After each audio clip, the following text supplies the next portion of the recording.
Get ready for the dictation. Start. I am thankful to you for having given me this opportunity long last to say a few words on the budget. Already much has been said, and I think the finance minister has come in for his share of congratulations as well as criticisms. So there is not very much to say, but I should like to say a few words. The increased development expenditure and the absence of any new taxation has earned for the budget a good response even from the businessmen. I especially welcome the relief given to the middle classes by raising the exemption limit of income tax in respect of personal income.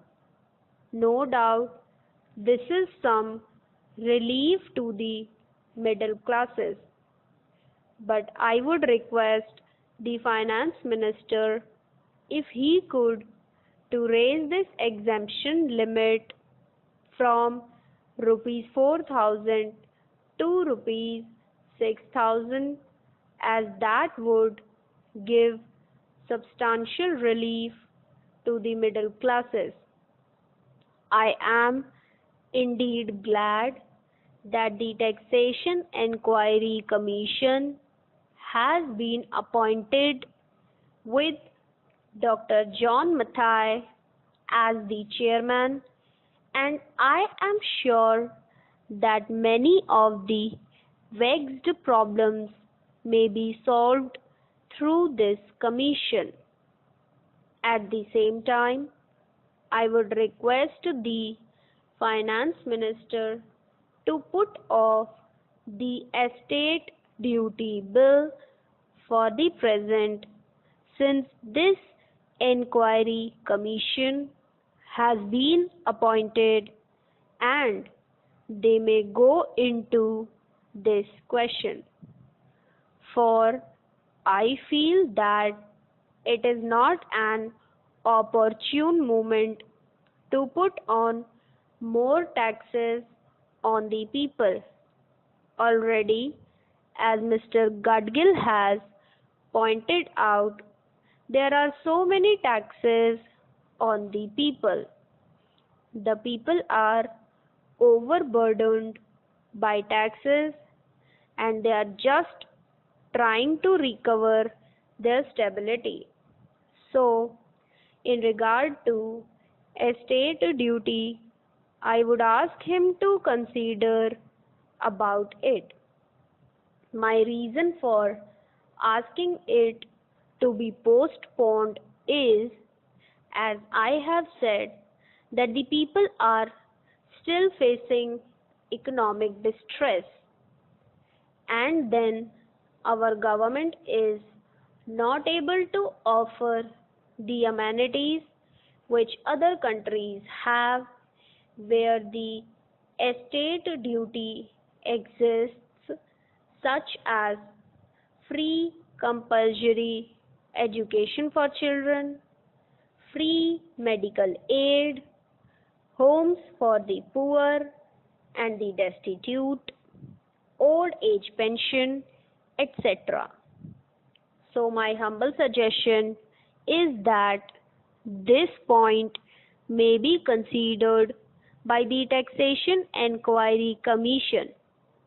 I agree that there is a brighter side of the picture, and that instead of continually harping on our poverty, we should also see the bright side. We are making encouraging progress towards laying the foundation of a welfare state. With the cooperation of all and the implementation of the 5-year plan, I am sure, sir, that we should be able to lay the foundations and fulfill the dreams of India. It is indeed encouraging to know from the finance minister that there is a tendency of lowering food prices all over the world, and in that case the prices in our country too would be lowered. Regarding defense, for obvious security reasons, I do not agree with my friends who say that the expenditure should be curtailed. It is not advisable to take any undue risks and slacken the defense arrangements. Indeed, defense is one of our valuable assets, although, strange to say, there seems to be adverse opinion in some quarters. I agree with what General Cariappa once said, that God and army are remembered only when there is trouble. The army consists of the most disciplined and loyal set of young men.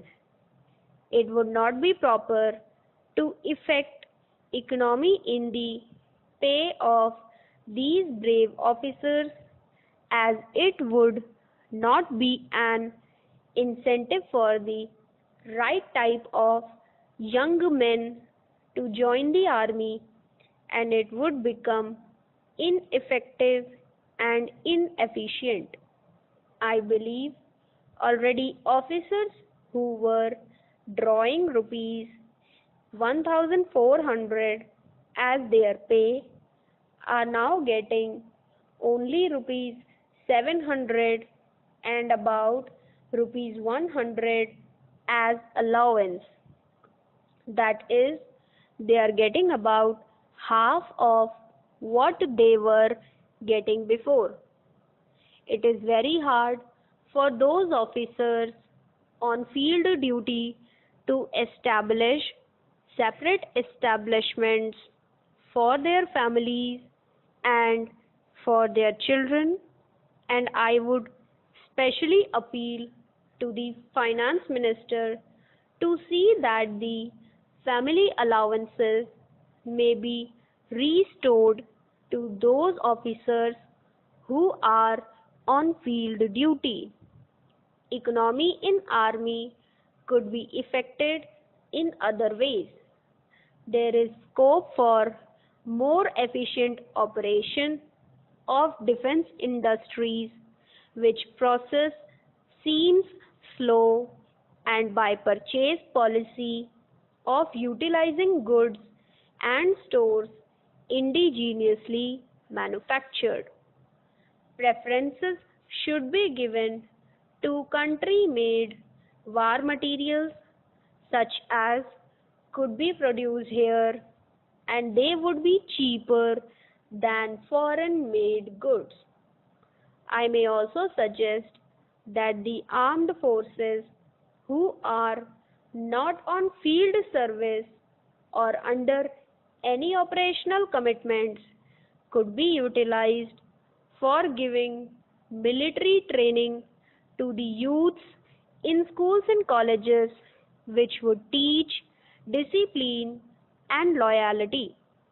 The university authorities should make military training as part of their compulsory education, just as they have adopted social, domestic, and political sciences. The National Cadet Corps is already inculcating military training in some universities such as Bombay and Calcutta. But if military training is made compulsory for our university students, it will go a long way.